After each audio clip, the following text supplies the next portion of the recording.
এখান থেকে আপনারা দেখতে পাচ্ছেন যে এই মুহূর্তে দেখা যাচ্ছে যে ভয়ঙ্কর চিত্র দেখা যাচ্ছে যে ভারী বৃষ্টিপাতের কবলে পড়তে যাচ্ছে দেশের দক্ষিণাঞ্চল। আর কয়েক ঘন্টার মধ্যেই খুলনা, বরিশাল, চট্টগ্রাম, ঢাকা এবং ভারতের পশ্চিমবঙ্গের একাধিক জেলায় তীব্র ভারী বৃষ্টিপাত, সেই সাথে কোথাও কোথাও ঘন্টায় 40 থেকে 45 কিলোমিটার বেগে দমকা ও ঝড়ো হওয়ার সাথে বৃষ্টি এবং তীব্র বৃষ্টিপাত হতে পারে। এছাড়া ময়মনসিংহ, সিলেট, রংপুর, রাজশাহী বিভাগে আজ রাতেও বিক্ষিপ্ত আকারে বৃষ্টি এবং বজ্রসহ কালবৈশাখী ঝড় হতে পারে। এরকম আবহাওয়া পরিস্থিতি মে মাসের 5 তারিখ পর্যন্ত চলমান থাকতে পারে। এই সময় সর্বাধিক ভারী বৃষ্টিপাত হতে পারে 30 এপ্রিল বৃহস্পতিবার সকাল থেকে সন্ধ্যা পর্যন্ত। এই সময় দেশের 8 বিভাগের 64 জেলাতে অতি ভারী বৃষ্টিপাতের রেড অ্যালার্ট রয়েছে। এতে করে রংপুর, ময়মনসিংহ, সিলেট বিভাগের কোথাও কোথাও আকস্মিক বন্যা সৃষ্টি হতে পারে। এছাড়া যাদের ফসলের জমি রয়েছে সেখানে কিন্তু পানি জমে যেতে পারে, এর ফলে ফসল কিন্তু ক্ষতিগ্রস্ত হতে পারে। তাই অবশ্যই সেদিকে লক্ষ্য করে রাখুন এবং ফসল যদি পেকে থাকে, অর্থাৎ পাকা ধান যদি হয়ে থাকে আপনাদের জমিতে, সেগুলো নিরাপদ স্থানে সংগ্রহ করে রাখুন। তো আপনারা দেখতে পাচ্ছেন যে আর কিছুক্ষণের মধ্যে দেখা যাচ্ছে যে খুলনা, তারপর হচ্ছে সাতক্ষীরা, শ্যামনগর, বাগেরহাট, শাইলকোপা, মেহেরপুর এর আশেপাশের জেলাগুলোতে তীব্র বজ্রপাত সহ ভারী থেকে অতি ভারী বৃষ্টিপাতের সতর্কতা রয়েছে আর কিছুক্ষণের মধ্যে।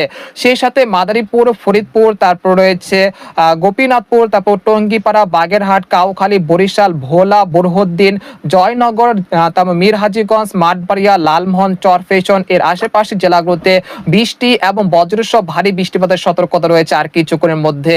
এছাড়া পশ্চিমবঙ্গের কলকাতা, কলাঘাট, উত্তর ও দক্ষিণ 24 পরগনা, আরামবাগ, বর্ধমান, শান্তিপুর এর আশেপাশের জেলাগুলোতেও বৃষ্টি এবং বজ্রসহ ভারী বৃষ্টিপাতের সতর্কতা রয়েছে আর কিছুক্ষণের মধ্যে। এছাড়া চট্টগ্রাম, খাগড়াছড়ি, রাঙ্গামাটি, বিলাইছড়ি, সন্দ্বীপ, হাতিয়া, নোয়াখালী, রায়পুর, হাজীগঞ্জ, কুমিল্লা এই অঞ্চলগুলোতেও আর কিছুক্ষণের মধ্যে বৃষ্টি এবং বজ্রসহ ভারী বৃষ্টিপাতের সতর্কতা রয়েছে। এছাড়া কক্সবাজার, কুতুবদিয়া, মহেশখালী, টেকনাফ এই অঞ্চলগুলোতেও আজ রাতে বৃষ্টি এবং বজ্রসহ ভারী বৃষ্টিপাত হতে পারে। এতে করে যাদের লবণ চাষি বা যারা শুটকি চাষিরা রয়েছেন তারা অবশ্যই সতর্কতার সাথে থাকবেন। এবং বঙ্গোপসাগর এই মুহূর্তে 3 নম্বর সতর্ক সংকেত দেওয়া হয়েছে, তাই যারা মৎস্যজীবীরা রয়েছেন এবং সমুদ্রে যেতে চাচ্ছেন তারা অবশ্যই উপকূলের কাছাকাছি থেকে সাবধানতার সাথে চলাচল করবেন। এছাড়া রাজশাহী বিভাগের এই মুহূর্তে আকাশ আংশিক মেঘলা থেকে মেঘাচ্ছন্ন রয়েছে। রাত 8টার দিকে রাজশাহী, তারপর রয়েছে সিংড়া, নাটোর, মহাদেবপুর, বগুড়া, তারপর সিরাজগঞ্জ, পাবনা এর আশেপাশের জেলা 2-1টি জেলাতে কিছুটা বৃষ্টি বা বজ্রসহ বৃষ্টিপাত হতে পারে।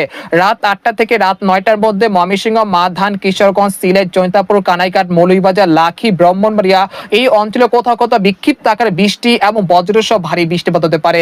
পাশাপাশি দেশের উপকূলীয় অঞ্চল মাঠবাড়িয়া, খেপুপাড়া, পটুয়াখালী, লালমোহন, সন্দ্বীপ, হাতিয়া, কক্সবাজার, কুতুবদিয়া, মহেশখালী, টেকনাফ